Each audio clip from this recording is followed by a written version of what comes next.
How to remove a business account from Instagram. Hey guys, welcome back to our YouTube channel. Without any further delay, let us get started.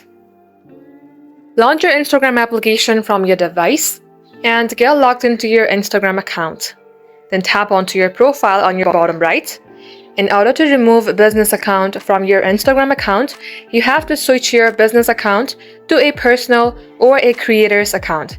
So let's go ahead and do that. Tap on three bar icon on your right hand side. Under For Professionals, you will see Creator Tools and Controls. Tap onto it. Now here you will see Switch Account Type. Tap that option and you can either switch to personal account or another business account. In my case, I'm going to tap on Switch to Personal Account.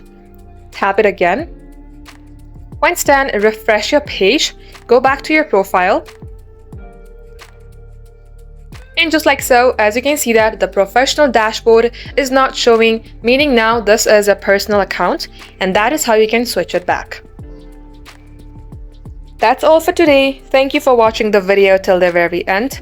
If you had found this to be helpful, then please consider liking and subscribing to our channel.